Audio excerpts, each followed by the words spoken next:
Welcome to my YouTube channel Ramesh online. మార్చి 31, 2025 లోపు పదవి విరమణ చేసే ఉద్యోగుల డిమాండ్లకు ప్రభుత్వం అంగీకారం. 8,000 మందికి ప్రయోజనం. ఆ వివరాలేంటో ఒకసారి ఈ వీడియోలో చూసేద్దాం. చూసే ముందుగా ఫ్రెండ్స్ ఎవరైనా ఫస్ట్ టైం మన ఛానల్ని విజిట్ చేసినట్లయితే తప్పకుండా సబ్స్క్రైబ్ చేసుకోండి. అదేవిధంగా వీడియో మీకు నచ్చినట్లయితే ఒక లైక్ చేయండి. ఇక విషయానికి వచ్చినట్లయితే ఏపీలో ఉద్యోగుల సాధారణ బదిలీల ప్రక్రియకు కూటమి సర్కార్ తెరలేపిన సంగతి తెలిసిందే. ఈ నెల 19 నుంచి 31 వరకు ఎక్సైజ్ శాఖ మినహా మిగిలిన శాఖల్లో ఉద్యోగుల్ని బదిలీలు చేస్తున్నారు. ఇందుకోసం ఇప్పటికే మార్గదర్శకాలను కూడా విడుదల చేసింది. అయితే ఇందులో ఏడాదిలోపు రిటైర్ అవుతున్న ఉద్యోగులకు ఈ ప్రక్రియ నుంచి మినహాయించాలనే డిమాండ్లు వచ్చాయి. ఏడాదిలోపు రిటైర్ అవుతున్న ఉద్యోగులకు సంబంధించి ప్రభుత్వం అయితే ఈ విషయం మీద స్పందించింది.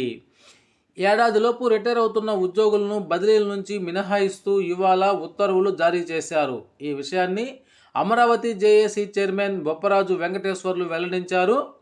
మార్చి 31, 2025 లోపు పదవి విరమణ చేసే ఉద్యోగులందరికీ ప్రస్తుత సాధారణ బదిలీల నుండి మినహాయింపు ఇస్తున్నట్లు ఉత్తర్వులు జారీ చేసినట్లు ఆయన తెలిపారు. దీంతో 8,000 మంది ఉద్యోగులకు ప్రయోజనం కలుగుతుందని తెలియజేశారు. వాస్తవానికి ఏడాదిలో రిటైర్మెంట్ ఉన్న ఉద్యోగులు 62 సంవత్సరాల వయసులో అనేక శారీరక జబ్బులతో తీవ్ర ఇబ్బందులకు గురికావటమే కాకుండా వారి పెన్షన్ పేపర్లు 6 మాసాల ముందుగా తయారు చేసుకునే వెసులుబాటు ఉండదని, ఇదే విషయం ప్రభుత్వ పెద్దల దృష్టికి తీసుకెళ్లామన్నారు.